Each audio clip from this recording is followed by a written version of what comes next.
Paramhansa Yogananda was the first yoga master of India to take a permanent residence in the West. Yogananda arrived in America in 1920 and traveled throughout the United States on what he called his spiritual campaigns.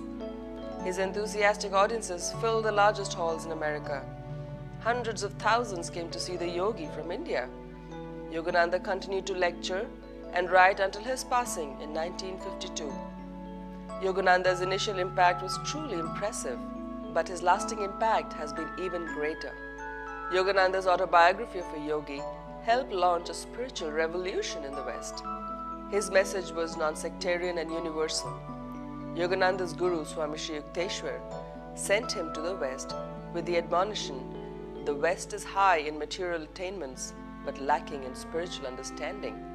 It is God's will that you play a role in teaching mankind the value of balancing the material with an inner spiritual life."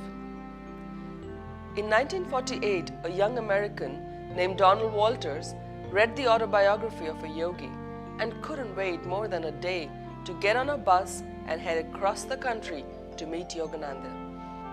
His first words when meeting Yogananda were, "I want to be your disciple." Thus began the transformation of Donald Walters into Swami Kriyananda, who has become one of the foremost direct disciples of Paramhansa Yogananda. For over 60 years, Swami Kriyananda's tireless efforts to share Yogananda's message of direct perception of God through the practice of Kriya Yoga and the balanced lifestyle that allows one to fulfill and enjoy whatever outward responsibilities a person chooses to take on has transformed the lives of thousands of people. I wanted to know God, and I didn't know how. And then I found Autobiography of a Yogi. Now I know that many of you have read that book, perhaps all of you have read it. I also know that many of you think that, well, here, I don't know you, I don't say you specifically, but many people in India think, here is this sweet and wonderful young man who had the grace and the wonderful opportunity to meet all these great saints. Well, when I read that book, I said, this is what I want. I took the next bus from New York to Los Angeles, where he was living, a journey of 4 days and 4 nights. The first thing I said to him was, I want to be your disciple. I have never had the least doubt on that score in my life. I lived with this great man of God from 1948 until now, nearly 60 years. He passed away in 1952, and he asked me, he said to me, you have a great work to do. And I didn't want to do a great work. I tried to get away from it. I tried to get him to change his mind. What I really wanted was to be a hermit. Well, that has not been my karma. And I am grateful that it is not, because when I came to him, I had 2 desires. One was to know God, but the other was to find some way of sharing inspiration with others. I thought people are wandering in darkness. Their materialism has given them so much outwardly, and what have they got? They gather together and talk about nothing. They work, and at the end of it all, when people in my dad's company retired at the age of 65, within 2 years they were either dead or senile. They'd lost interest, they had nothing to live for. What kind of a life is that? We have been born for a noble purpose. And when I came to India, my guru often said that someday America and India will join hands and lead the world on the path of Dharma, on the path of how to live rightly in this world, spiritually as well as materially.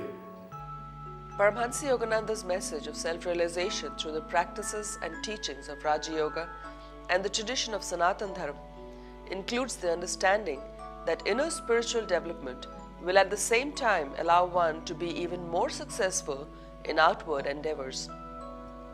Through energization, concentration, development of willpower, intuitive creativity, and learning to live in harmony with all of life, each person can achieve their highest potential inwardly and outwardly. In order to share this dynamically joyful way of life, In 1968, Swami Kriyananda started Ananda Sangha. Since its humble beginnings as a meditation retreat center in the foothills of the Sierra Nevada mountains of Northern California, Ananda Sangha has grown into an international NGO with 8 communities where over 1,000 people live, 2 internationally recognized guest retreat facilities, and a number of successful businesses that have proven the practical value of bringing the spiritual life into every daily endeavor. Swami Kriyananda is the author of over 90 books in which he shares a multitude of ways to enrich and deepen our understanding about how life works and how to find personal harmony by living in tune with the way life is made. As the composer of over 400 pieces of music, Swami Kriyananda has shown that while yoga is a science, it is also an art. Through the inner attunement of meditation, we can learn to sing the song of our lives with a melody and harmony that truly expresses our highest aspirations. Swami Kriyananda is also known for his discourses on wide-ranging subjects. He can be seen on cable television and the Ananda Sangha websites, where many of his talks are available as streaming videos. Today, even over the age of 80 years, Swami Kriyananda is working to spread Yogananda's message all across India. He has made his residence in India for over 5 years now and is doing his utmost to show Indians the practical value of the way of life that Paramhansa Yogananda encouraged. Today, Ananda India is sharing the soul-liberating technique of Kriya Yoga in all of the major cities of India. One of Paramhansa Yogananda's aims, as written in the original 1946 Autobiography of a Yogi, was to spread a spirit of brotherhood among all peoples and to aid in establishing in many countries self-sustaining world brotherhood colonies for plain living and high thinking.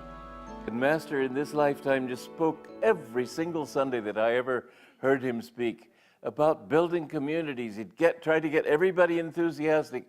In 1949, there was that garden party in Beverly Hills in which he spoke. I never heard such a powerful lecture in my life. But he said that thousands of youth must go north, south, east, west, everywhere to spread this world brotherhood colony ideal. There were about 800 people there. I'm the only person who really did it. But he told me I had a work to do like this. And we and you are the result of that. And when people have seen our people, all of us, they have said, this is good, I want to follow it, I want to do something like it. That's the way you can change people. You don't change them by telling them what to do. You change them by doing something that they will find so attractive that they will do it on their own. And this is how Ananda has grown. Ananda Sangha is now establishing its first Indian World Brotherhood colony in Pune. On this site, a temple, guest retreat facility, and a community for families, including Ananda's Living Wisdom educational system for youth, is being constructed. Ananda India is also creating a spiritual economy through its businesses like Ananda Solar Power, Harmony at Work, which offers corporate training programs, Ananda Pilgrimages, which brings truth seekers from around the world to holy shrines throughout India, Anjali Khadi Clothing, which provides jobs for villagers while creating natural cotton and silk clothing, the Wishing Tree gift shop in the Metropolitan Mall in Gurgaon, and the beginning of the Living Wisdom schools, where youth can receive how to live education along with academic training. In the future, Ananda India hopes to include more communities, meditation centers, an elderly hostel, and orphanage. We invite you to join with us in helping to bring the ideals that Paramhansa Yogananda and Swami Kriyananda have dedicated their lives to sharing with all mankind. Participation with Ananda Sangha can take many forms. We hope you will contact us and give us the opportunity to see how we can include you in our circle of joy.